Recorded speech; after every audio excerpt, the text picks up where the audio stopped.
Hello बच्चों, कैसे हैं आप लोग। आई होप आप सभी बहुत अच्छे होंगे।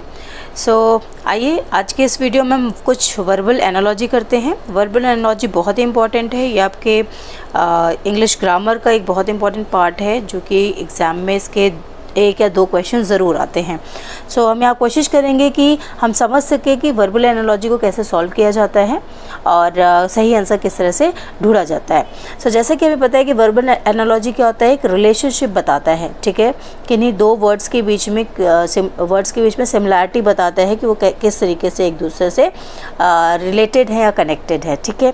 तो यहाँ पे हमें क्या करना है, कुछ कैपिटलाइज्ड वर्ड्स हैं, उनके आपको क्या देखने हैं, उनके जो एनालॉजी है वो आपको ढूंढनी है, वो पता लगानी है। लाइक फर्स्ट क्या है, क्विक्सोटिक, प्रैग्मेटिक। तो यहाँ पे इस टू का मतलब, इस रेशियो का मतलब होता है कि ये जो वर्ड है इस वर्ड के सिमिलर है या फिर किसी तरीके से एक दूसरे के साथ इनका कुछ रिलेशन है। तो यहाँ रिलेशन क्या है, पहले हमें वो पता लगाना है। जैसे कि क्विक्सोटिक, क्विक्सोटिक क्या होता है, क्विक्सोटिक का मतलब होता है कल्पना प्रिय, ठीक है। ऐसे व्यक्ति जो कल्पना प्रिय होते हैं, जो कि एक तरह से फिक्शनल लाइफ जीते हैं, सब चीज़ें उन्हें अपने सपनों में और जो दुनिया में जो एक्चुअली हो नहीं सकता या चांसेस कम में होने के, उस तरीके की सोच रखते हैं, ठीक है। आप कह सकते हैं जो कल्पना प्रिय व्यक्ति होते हैं, ठीक है, हर चीज़ की कल्पना करते रहते हैं चाहे वो हो या ना हो, तो उसे क्विक्सोटिक कहते हैं। और ये एक एडजेक्टिव है, ठीक है, किसी भी पर्सन का ये एक क्वालिटी है, ठीक है। और प्रैग्मेटिक क्या है, प्रैग्मेटिक भी हमारा एक एडजेक्टिव होता है, जिसे कि प्रैग्मेटिक मतलब होता है प्रैक्टिकल। वो पर्सन जो प्रैक्टिकल थिंकिंग रखते हैं, प्रैक्टिकल होते हैं। It means if you are pragmatic, you are practical, you are living in a real world, ठीक है, एक रियल वर्ल्ड में आप जीते हैं। तो ये दो अलग तरह के लोग हैं, ठीक है। एक तरह से आप कह सकते हैं कि यहाँ पे क्या रिलेशन है, अपोजिट रिलेशन है, ठीक है। तो ऐसा ही कुछ हमें यहाँ वर्ड ढूंढना है। अब मैं एक एक को यहाँ एक्सप्लेन नहीं करूँगी क्योंकि बहुत टाइम हो जाएगा, मैं डायरेक्ट आंसर आपको बताती हूँ। और पहले बस एक क्वेश्चन में बता देती हूँ किस तरीके से हम आंसर ढूंढेंगे। अब देखिए यहाँ पे क्या है, एडजेक्टिव है, तो हमें इसमें भी अगर हमारा अच्छा पकड़ है पार्ट्स ऑफ स्पीच पे, तो हमें पहले ढूंढना है कि एडजेक्टिव कौन कौन से यहाँ पे वर्ड्स हैं, ठीक है।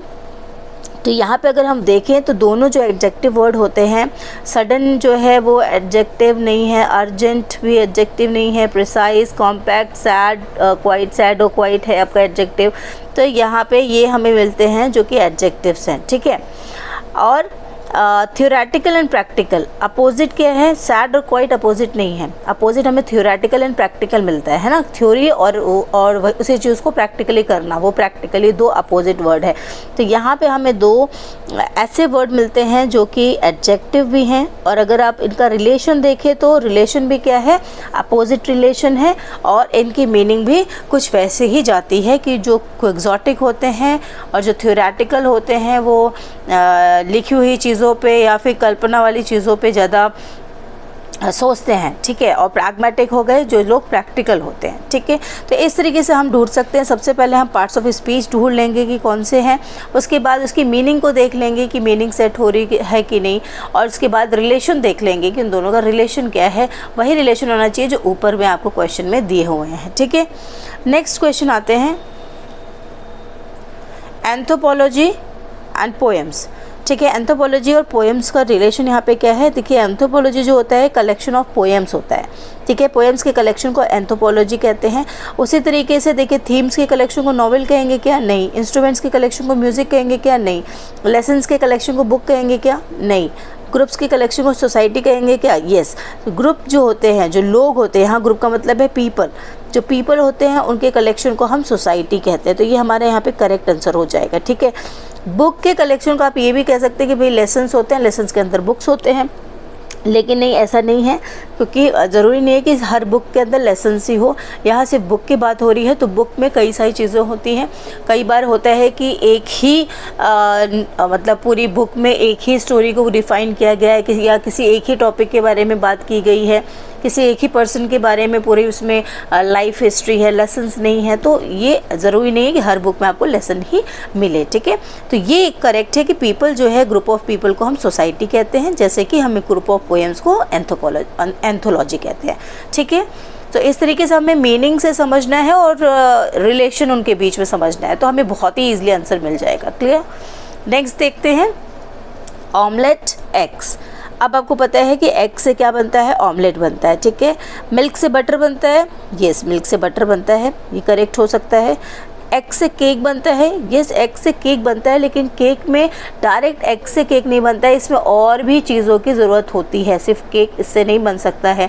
कस्टर्ड शुगर से बनता है, तो नहीं कस्टर्ड शुगर से सिर्फ नहीं बन सकता है, उसमें और भी बहुत सारी चीज़ों की ज़रूरत होती है। फ्लोर सिर्फ ब्रेड जो ब्रेड है वो क्या फ्लोर से बनता है, नहीं उसमें और भी कई सारी चीज़ों की ज़रूरत होती है। बट बटर है जो कि डायरेक्ट मिल्क से हम बना सकते हैं, वो बनता है, करेक्ट है। सो ये रिलेशन देखिए समझना बहुत ज़रूरी है कि किस तरीके से इनका रिलेशन, उसी तरीके से हम आंसर ढूंढ सकते हैं। क्लियर। नेक्स्ट है बीमोन एंड मेलंकॉली। बीमोन और मेलंकॉली में क्या रिलेशन है, देखिए बीमोन क्या होता है, एक वर्ब है, ठीक है, दुख करना या विलाप करना, ठीक है। विलाप करना जो वर्ड है विलाप, ये होता है बीमोन, या आपने लिटरेचर में पढ़ा होगा, इंग्लिश लिटरेचर में पोएम्स वगैरह में। तो बीमोन और ये मेलंकॉली, मेलंकॉली क्या है, नाउन होता है, इसका मतलब होता है दुख, ठीक है, इसका मतलब होता है दुख, सैडनेस। तो ये हमारा क्या है, एक तरह से हमारे यहाँ पे आप देख रहे हैं सिमिलर वर्ड है, मतलब सिनोनिम है, सिनोनिम है ना, कि विलाप है या दुख है, एक तरह से सेम चीज़ें हैं, बट वर्ब और ये वर्ब है और ये नाउन है। तो यहाँ ढूंढते हैं हम कुछ ऐसा ही रिलेशन, कुछ ऐसा ही पार्ट्स ऑफ स्पीच, ठीक है। तो हमारे यहाँ पे क्या है, लैमेंट ग्लूमी। तो यहाँ लैमेंट और ग्लूमी का क्या मतलब होता है, देखिए लैमेंट का मतलब भी होता है विलाप करना, क्या मतलब होता है, लैमेंट का मतलब भी होता है विलाप करना, जो कि एक नाउन है। ग्लूमी, ग्लूमी का मतलब होता है उदास, ठीक है, ये एक एडजेक्टिव होता है, ना कि वर्ब। अगर एक नाउन एक वर्ब होता तो हमारा करेक्ट भी हो सकता था। तो ये क्या है, एक एडजेक्टिव, इसका मतलब होता है उदास। तो ये हमारे यहाँ पे नहीं होगा करेक्ट, ये रॉन्ग हो जाएगा क्योंकि ये एडजेक्टिव है। क्लियर। नेक्स्ट है बी, कॉन्डोलेंस और माइजरी।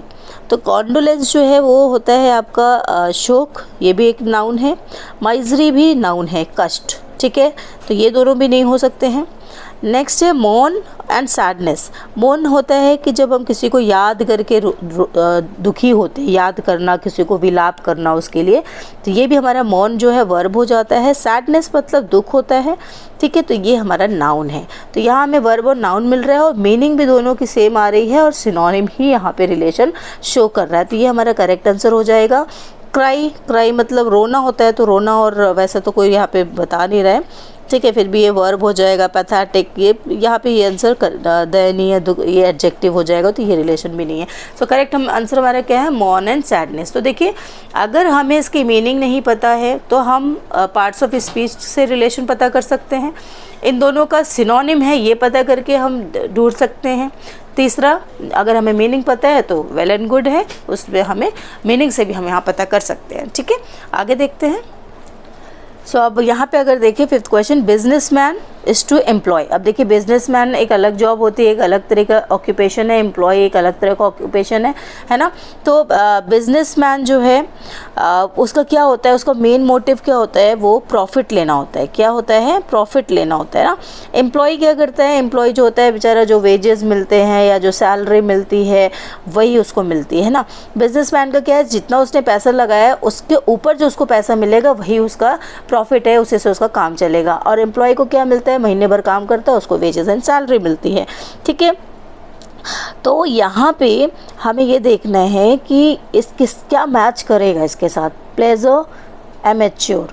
देखो दोनों क्या है, एक अलग तरह का डेजिग्नेशन है, तो दोनों चीज़ें सेम होनी चाहिए। तो यहाँ प्लेजर, खुशी, ये को कुछ मैच ही नहीं कर रहा। Fee, professional, profit and wages, doctor and disease.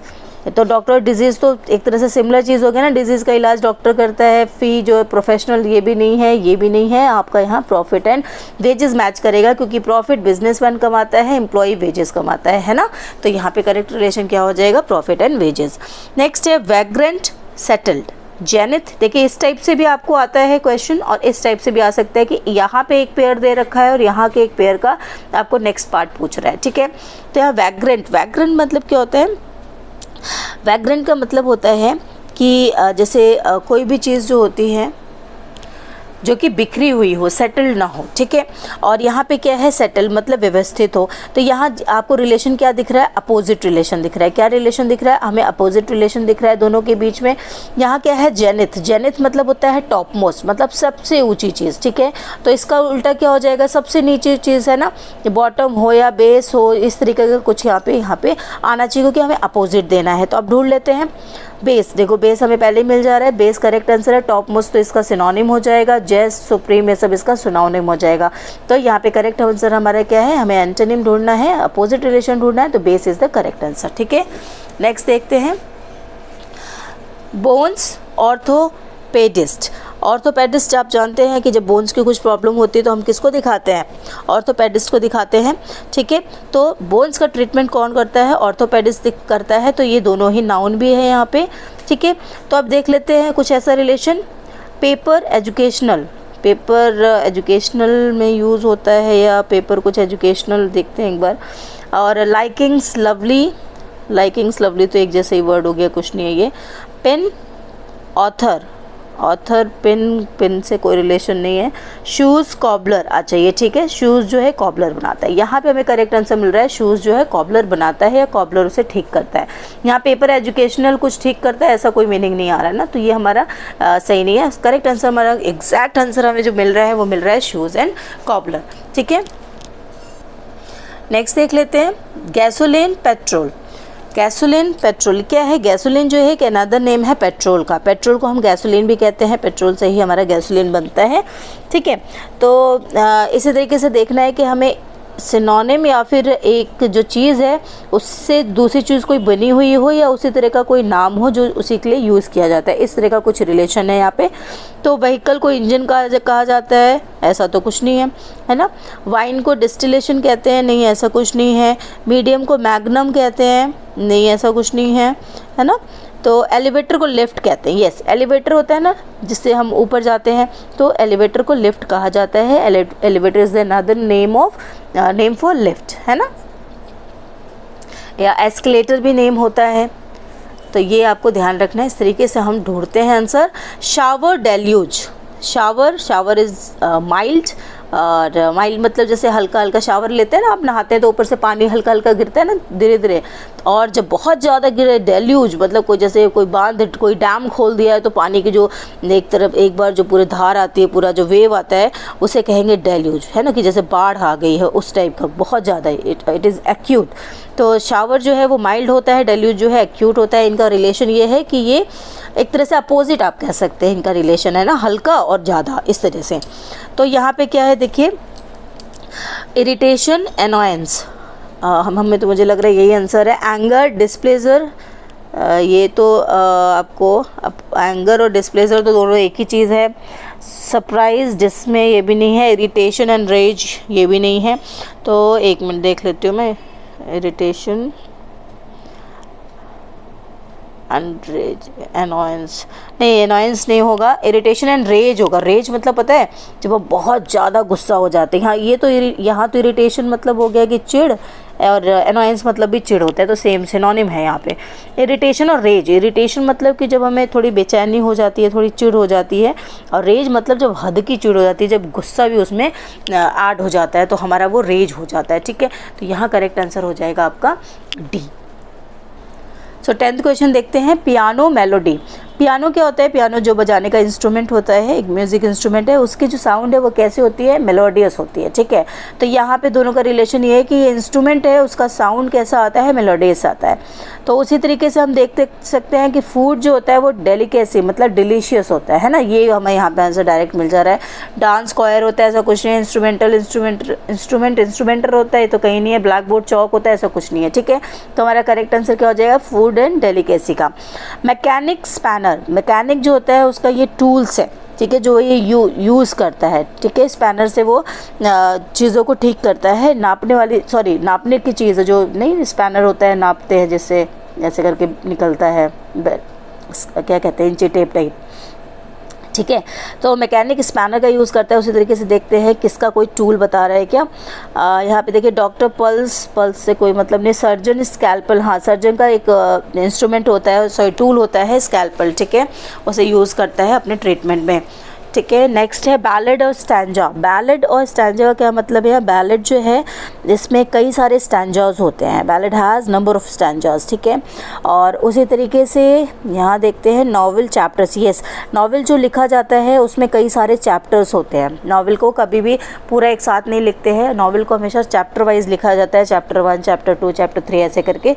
तो ये क्या है, नॉवेल्स जो है और उसके अंदर डिफरेंट चैप्टर्स होते हैं। वर्ड्स पोएट्री एक ही चीज़ होगी, मीटर राइम वो दोनों पोएम में होते हैं, ये भी दोनों पोएम में होते हैं। तो सिर्फ रिलेशन इनका सही है नॉवेल एंड चैप्टर्स का, ठीक है। मल्टीप्लिकेशन एडिशन, ओ आपको दिखा नहीं, सॉरी यहाँ मैं फिर से बता देती हूँ, मूव करना भूल जाती हूँ। तो यहाँ बैलेड और स्टैंजा का क्या मतलब है? बैलेड जो होता है ना वो उसमें कई सारे स्टैंजा होते हैं, ठीक है। एक पोएम होता है, एक पोम होता है, एक पोएट्री होती है जिसमें कि कई सारे स्टैंजा होते हैं। और उसी तरीके से नॉवेल जो होता है उसके अंदर कई सारे चैप्टर्स होते हैं। तो इसका जो रिलेशन है वही रिलेशन यहाँ का है, तो करेक्ट आंसर हमारा ए हो जाता है। Multiplication addition, 13 question is multiplication addition. अब मल्टीप्लिकेशन एडिशन आप जानते हैं कि जो मल्टीप्लिकेशन है वो रिपीटेड एडिशन होता है, मतलब जो हम बार बार ऐड करते हैं उस है ना, तो उसका जो आंसर आता है वो एक बार उसी चीज़ को मल्टीप्लाई करने से हमें आ जाता है। समझ में आ रहा है ना? ये मैथ्स वाले बहुत अच्छे समझ में रहे होंगे इस चीज़ को। तो multiplication is the repeated addition, उसी तरीके से division is the repeated subtraction, ठीक है। सो यहाँ पे रिलेशन कहाँ पे किस चीज़ का आता है आपको 13th क्वेश्चन में, तो मैं आपको बता दूँ कि वॉल और स्टोन, हाँ ठीक है, वॉल और स्टोन का रिलेशन आता है कि वॉल जो है वो जब हम स्टोन को इस तरीके से ऐड करते जाते हैं, जोड़ते जाते हैं तो क्या बन जाता है, हमारा एक वॉल प्रिपेयर हो जाता है, ठीक है। तो हम कह सकते हैं कि addition of stones makes a wall, है ना, repeated addition of stone is wall. तो ये इसका हमारा सही completion, compilation, calculation, logic, organisation नहीं है। आप चाहें तो आप देख सकते हैं। अगर कोई डाउट है तो कमेंट बॉक्स में आप पूछ सकते हैं। और वीडियो पसंद आ रही है तो लाइक ज़रूर करें। और मैं थोड़ी जल्दी में इसलिए कर रही हूँ कि कम टाइम में आपका ज़्यादा चीज़ कंप्लीट करना है। मैं डायरेक्ट आंसर कैसे ढूंढना है सीधा वो बता रही हूँ। और किसी में डाउट हो रहा है तो you can ask me, okay, feel free to write your comment in the comment box. Now sweet is 14th question है एनहाइड्रस सैचुरेटेड। सो एनहाइड्रस मतलब क्या होता है? एनहाइड्रस मतलब होता है निर्जल, ठीक है, निर्जल, ठीक, जिसमें कि पानी की कमी हो। और सैचुरेटेड मतलब होता है संतृप्ति, मतलब जहाँ पे पानी पूरा भरा, मतलब एक तरह से आप कह सकते हैं फुली सेटिस्फाइड, ठीक है, जिसमें कि अच्छे से, एक होता है ना जैसे कोई प्यासा है और एक है जिसको पानी मिल चुका है, इस तरह का कुछ रिलेशन यहाँ पे है। आप कह सकते हैं अपोजिट रिलेशन है। क्या रिलेशन है यहाँ पे आप कह सकते हैं कि अपोजिट रिलेशन है, ठीक है, एंटोनिम्स है। तो यहाँ पे अपोजिट रिलेशन और देखें, अगर आप देखिए तो यहाँ पे अपोजिट रिलेशन आपको ड्राई एंड वेट में मिलेगा। Dry and wet have meanings similar to the stem pair. जो स्टेम पेयर है आपका ये, इससे सिमिलर मीनिंग आ रहा है। ड्राई मतलब सूखा और यहाँ वेट मतलब सैचुरेटेड। तो यहाँ पे भी अपोजिट रिलेशन है, ठीक है। सो यहाँ तक था हमारा आज की क्लास। और आई होप पसंद आया होगा। पसंद आया तो लाइक ज़रूर करें, शेयर ज़रूर करें, चैनल को सब्सक्राइब नहीं किया तो अभी करें। और देखने के लिए थैंक यू, धन्यवाद।